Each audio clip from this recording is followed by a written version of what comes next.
1432 সালের বাংলা নববর্ষ।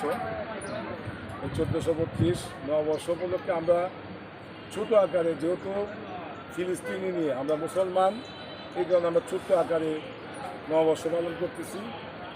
আমাদের বাংলাদেশ জাতীয়তাবাদী দল বিএনপি হোসেনপুর উপজেলা শাখার উদ্যোগে আজকে আমরা এখানে র্যালি করেছি এবং ছোট আকারে আমরা পান্তা ভাতের আয়োজন করেছিলাম এবং আমরা মেলা আয়োজন করেছি এবং সঙ্গীত অনুষ্ঠানের আয়োজন করেছি।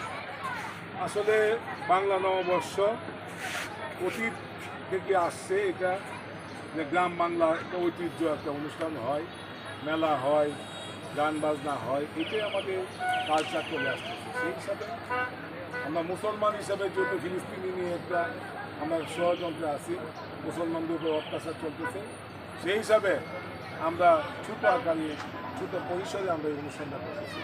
এবং আজকে পয়লা বৈশাখ উপলক্ষে আমি আমাদের মুসলিমদের উপরে যে অত্যাচার তার তীব্র প্রতিবাদ জানাই আমি, এবং আমার নেত্রী দেশনেত্রী বেগম খালেদা জিয়া ওনার দ্রুত সুস্থতা এবং দেশের যাতে আসতে পারে এবং সুন্দর পরিবেশে রাজনীতি ফিরে আসতে পারে সেই কামনা করি। আমার নেতা জনাব তারেক রহমান সাহেব, ওনার দীর্ঘায়ু কামনা করি এবং সুস্থতা কামনা করি।